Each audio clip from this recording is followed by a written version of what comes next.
سونا کسی بھی شکل میں آپ کے پاس ہو، بسکٹ کی شکل میں ہے، زیور کی شکل میں ہے، ہر صورت استعمال کے لیے رکھا ہوا ہے، بیٹی کی جہیز کے لیے رکھا ہوا ہے، کسی بھی شکل میں کسی بھی پرپس کے لیے رکھا ہو، سونے پر زکوٰۃ لازم ہے۔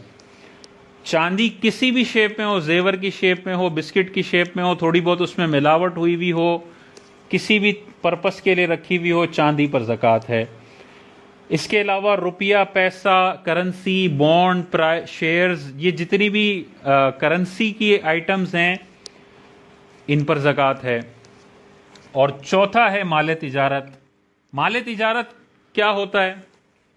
جس کو خریدتے وقت خالصتاً بیچنے کی نیت ہو، خریدتے وقت خالصتاً بیچنے کی نیت ہو، اور آج تک بیچنے کی نیت دماغ میں موجود ہو، تو یہ بنے گا مال تجارت۔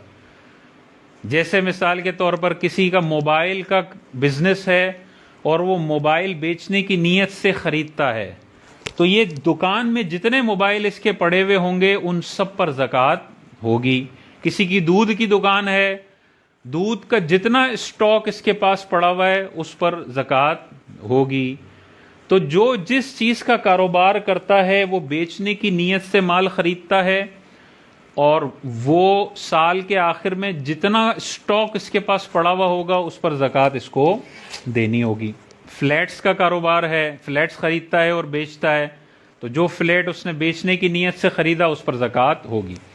لیکن اگر مثال کے طور پہ 6 مہینے اس نے بیچنے کی نیت سے خریدا ہوا تھا، اچانک اس کا ارادہ ہوا کہ میں نے ابھی یہ بیچنا نہیں ہے، اپنے ذاتی استعمال میں لانا ہے، تو پھر وہ مال تجارت کی کیٹیگری سے باہر نکل جائے گا، پھر اس پر زکوٰۃ نہیں ہوگی۔ جیسے مثال کے طور پہ کسی کا موبائل کا کاروبار ہے، اس نے 10 موبائل بیچنے کی نیت سے لیے، تو یہ 10 موبائل مال تجارت ہیں۔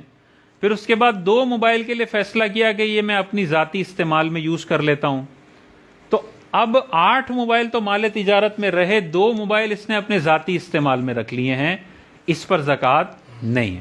جیسے رہائشی گھر ہے، رہائشی گھر سونا بھی نہیں ہے، چاندی بھی نہیں ہے، کیش بھی نہیں ہے، اور مال تجارت بھی نہیں ہے، رہنے کے لیے لیا ہے، بیچنے کے لیے تو نہیں لیا۔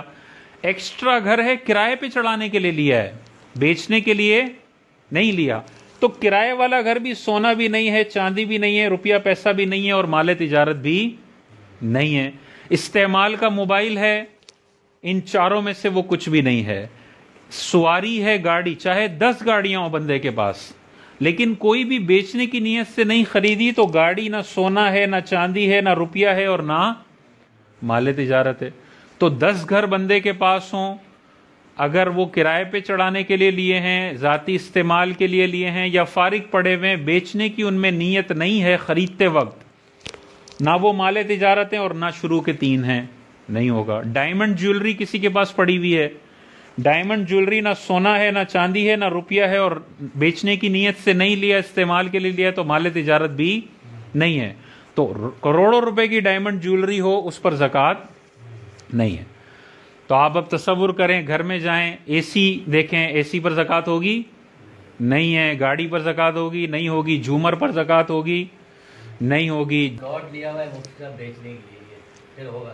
اگر خالصتاً بیچنے کے لیے لیا ہوا ہے تو مال تجارت بنے گا۔ پلاٹ کی جو مارکیٹ ویلیو ہے سال ختم ہونے پر اس کا 2.5% دینا پڑے گا۔